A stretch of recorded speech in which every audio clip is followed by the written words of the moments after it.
अब हमने देखा है कि आपके गाने जो हैं वो अभी तक, गो कि आप पॉलिटिकल साइड पे अब आ चुके हैं, लेकिन आपके जो गाए हुए गाने हैं अभी तक हमारे कानों में रस घोलते हैं। 14 अगस्त का मौका है, क्या कहना चाहेंगे?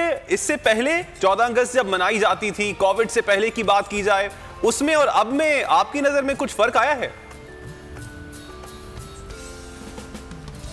फ़र्क तो डेफिनेटली आया है, बल्कि पूरी ज़िंदगी में ही फ़र्क आया, मुंजमद हो गई। तो इसमें भी बहुत ज़्यादा चीज़ें जो हैं वो आप समझें कि रिसीड की हैं, कोई बेहतर नहीं हुआ। अभी भी कॉन्सर्ट्स नहीं हो रहे। आपको मालूम है कि पूरे पाकिस्तान में जिस तरह हर वक्त कहीं ना कहीं कोई ना कोई शो होता था, तो वो उस तरह नहीं हो पाता, तो फ़र्क तो पड़ा है। लेकिन जो आपने 14 अगस्त की बात की है, उसमें मैं समझता हूँ कि पाकिस्तान के अंदर हमारी तो एक ही दुआ है कि तमाम पाकिस्तानियों को खुशहाली मिले, इस मुल्क के अंदर से गुर्बत ख़त्म हो। सही बात। ये असल चीज़ है जिस पे काम होना चाहिए, और बराबरी की सतह पे लोगों को मुफ्त तालीम, मुफ्त इलाज मिले। इस मुल्क के अंदर बुनियादी ज़रूरियात उनकी जो हैं वो बराबरी की सतह पे मिले। अगर पाकिस्तान ऐसा मुल्क बन जाए तो मुझे लगता है कि जो बाकी मामलात हैं ना, जिसमें हम लड़ते रहते हैं, छोटे मोटे मामलात, वो वैसे ही ख़त्म हो जाएंगे। क्योंकि जब पेट भरा हो ना, और जब लोग खुशहाल हों, जैसे हमने देखा कि खुशहाल इलाके होते हैं शहरों में, उनमें लोग लड़ाइयाँ नहीं करते। एक घर को ये भी नहीं पता होता दूसरे घर में क्या हो रहा है। तो उसी तरह मैं समझता हूँ कि अगर खुशहाली आती है, और हमने खुशहाल मुल्कों में भी देखा है कि ऐसे मुल्कों में ना कत्ल होता है, ना डाका डाला जाता है। Scandinavian countries specially Norway, Denmark, Sweden जो मुल्क हैं, जो वेलफेयर स्टेट्स हैं, वहाँ पे छोटे मोटे जुराइम भी नहीं होते। इसलिए नहीं होते कि खुशहाली में लोग जो है वो इस तरह की हरकतें नहीं करते। तो मैं यही चाहूँगा, मेरी दुआ है कि पाकिस्तान सबके लिए खुशहाल हो। सही बात है, बहुत ही अच्छी बात आपने की है। जवाद, आप ही की बात को आगे बढ़ाएंगे। समीउल्लाह साहब, आज क्या ज़रूरत है हमारी कौम को, हमारी नौजवान नस्ल को एक नया पैगाम देने की? ख़ास तौर पे आप क्या समझते हैं कि ज़ाहिर है हमारी जो नौजवान नस्ल है, और उनको वो कुर्बानियाँ भी याद दिलाने की ज़रूरत है। यकीनन जो हमारे आबा व अजदाद ने दी, जिस तरह से पाकिस्तान हासिल हुआ, ना सिर्फ ये एक नया तजदीद अहद वफ़ा करने की कितनी ज़रूरत है आपके ख़्याल में? हमारे जो नौजवान हैं, जैसे हम झंडे लहराते हैं और बाज़ारों में और सब जगहों पे गलियों में पाकिस्तान झंडा होता है, तो एक जज्बा ज़रूर उजागर होता है। नौजवानों को ये बताने की ज़रूरत है कि पाकिस्तान है तो हम सब हैं। और मुझे खुशी इस बात की है, इसमें हमारी फ़ौज, हमारे सारे सिविलियन जितने भी हैं वो शामिल होते हैं। अच्छी बात है, मेरे में ये होना चाहिए। और नौजवान जो भी पैदा हो रहे हैं, जो 15 साल के हैं, उन सबको पता होना चाहिए कि पाकिस्तान कितनी कुर्बानी के बाद बना, किस तरह बना, और कायद-ए-आज़म और उनके जो रफ़क़ाए-तार थे, उन्होंने कितनी कुर्बानियाँ दी। तो एक अच्छी मूव है और होनी भी चाहिए मेरे ख्याल में। मुझे ऐसा लगा जैसे हम 70 बहारें देख चुके, 74 साल हो गए पाकिस्तान को।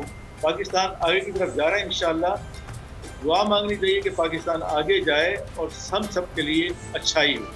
आमीन आमीन आमीन। समीउल्लाह साहब हमारे साथ ही मौजूद रहेगा। उसामा गाजी, मैं और सुमैया जब शुरू में बात कर रहे थे तो वो उस वक्त को याद कर रहे थे जब बहुत पहले की बात भी नहीं है, बचपन को याद कर रहे थे कि उस वक्त जब हम लोग होते थे, उस वक्त झंडियाँ खुद से घर में लाते थे, उनको वो आटे के साथ या लई के साथ एक डोर पे पिरोते थे और फिर उसको लगाया जाता था।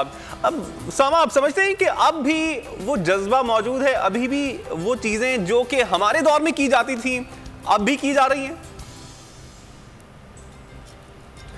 मैं समझता हूँ कि बिल्कुल वैसे ही है, बल्कि बढ़ा है। अंदाज फ़र्क आप ज़रूर कह सकते हो गया। अब देखिए ना, बच्चों के पास मोबाइल हैं, बच्चों के पास इस तरह के गैजेट्स हैं, तो उनको इस तरह आदत नहीं है कि वो लाकर वो गम से और एक एक झंडी को लगाएं करें, और टाइम भी नहीं है। पढ़ाई का पहले से ज़्यादा कंपटीशन हो गया है, बोझ पहले से ज़्यादा हो गया, एक्स्ट्रा करिकुलर एक्टिविटीज़ कम हो गई हैं, तो ये वजह है। वरना बच्चों में आज भी इतना जोशो खरोच, मुझे यकीन करें, रात को ऑफिस से मुझे जाना पड़ा और मेरी बेटी ने शोर मचाया हुआ था। उसकी माँ ने कहा कि नहीं जी, ये तो सोएगी नहीं। फिर हम रात को निकले हैं, बड़ी मुश्किल से उसका लिबास हमें कहीं कोने से मिला जाकर, क्योंकि रात बहुत हो गई थी स्टॉल से, तब जाकर उसकी तसल्ली हुई कि जी 14 अगस्त की मेरी तो तैयारी रह गई है। तो इस तरह से सब बच्चे जो हैं वो इसमें पार्टिसिपेट करते हैं जितना वो हो सकता है, तो उनकी खुशियां तो वो हैं। और हमें शायद लिबास का इतना नहीं होता था, आज के बच्चों को लिबास का ज़्यादा है, हमें झंडियों का और इन चीज़ों का। फिर ये कि जी हमारा झंडा सबसे बड़ा होना चाहिए, तो बच्चों में ये कंपटीशन तो आज भी है, खुशी बनाने का बिल्कुल मैं समझता हूँ आज भी है। और बड़ा खूबसूरत भी, जवाद भाई को भी मैं बता रहा था कि आज आते हुए ऑफिस में जब आ रहा था तो मैंने देखा कि रास्ते में जो सबसे ज़्यादा तैयार मुझे बच्चा नजर आया वो कूड़ा करकट उठाने वाला था। वो गधा रेडी पर जा रहा था और कूड़ा भी साथ उठा रहा था, और एक तो इस मुल्क में जो कूड़ा करकट है उसको साफ कर रहा है, और गरीब तरीन तबका आप उसको कहेंगे, तो वो भी इसमें खुशी में शामिल है। उसने वो शर्ट पहनी हुई, उसने अपनी निकर पहनी हुई, अब पता नहीं उसने किस तरह से वो ली है, कहाँ से मिली उसको, जिस तरह भी, लेकिन वो पूरा, और एक उसके अंदर एक जज्बा था, एक खुशी से ना एक्टिव था। नॉर्मल डेज में मैं नहीं देखता कि इतने बच्चे जो है बेचारे, वो जाहिर है कोई इतना ऐसा तो नहीं काम करे। काश जिस तरह जवाद अहमद साहब का विजन है कि जी वो बच्चे वो स्कूल जा रहा हो, वो वहाँ पर आज स्कूल में उसके फंक्शन हो रहा हो, बजाय इसके कि आज वो गधा रेडी पर कूड़ा उठाकर और वो जा रहा है, लेकिन वो भी खुश है। तो ये देखकर मुझे भी बड़ी राहत हुई। तो जज्बा माशाल्लाह आज भी बड़ा ज़बरदस्त है।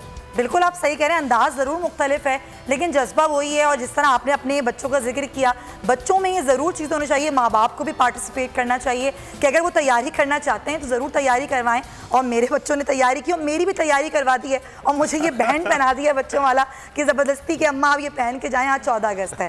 तो ये भी बड़ी एक अच्छी बात है। और